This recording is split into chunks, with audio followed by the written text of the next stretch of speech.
The Legend of Maria Angula, Quito, Ecuador. This is one of the many versions.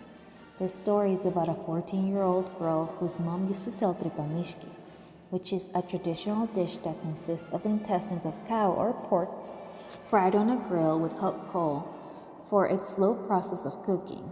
It is common to sell this dish on the corners of the city of Quito, Ecuador.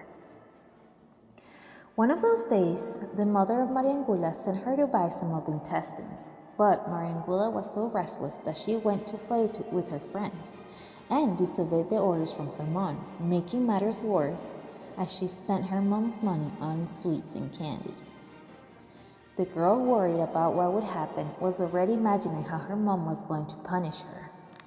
While Maria Angula was walking down the streets, she passed through the cemetery and thought about the grimiest idea, drawing out the intestines of one of the dead bodies who were recently buried.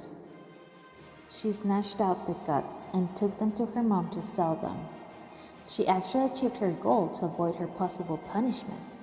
The intestines were sold and everybody was so pleased with tripamishki that even some of the clients would buy seconds. It was during the night at Maria Angula's family house, which was located on the colonial side of Quito and had a traditional two-floor architecture, that while Maria Angula was lying on her bedroom in her bed, she thought of what she had done. Suddenly, she heard how the door opened strongly and surprisingly. She was the only one that could hear the sounds of some mysterious beings. The rest of the family slept as if nothing was happening.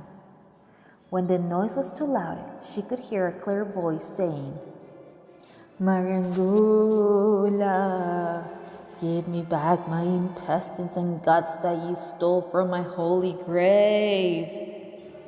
This voice got closer to her room, and Maria Angula was more and more scared, because she could hear some steps coming up the stairs, and this voice was getting louder. "Maria Angula, give me back my intestines and guts that you took from my holy grave." She thought about what she had done and what she could do to save her life at that moment. Suddenly, she found a knife in her room and she cut her stomach open with it. When the dark beings entered the room, Maria Angula had all her intestines on the bed. She was about to die, and the beings just disappeared. People say that Maria Angula's mom stopped selling tripamishki, exchanging it for meat on a stick.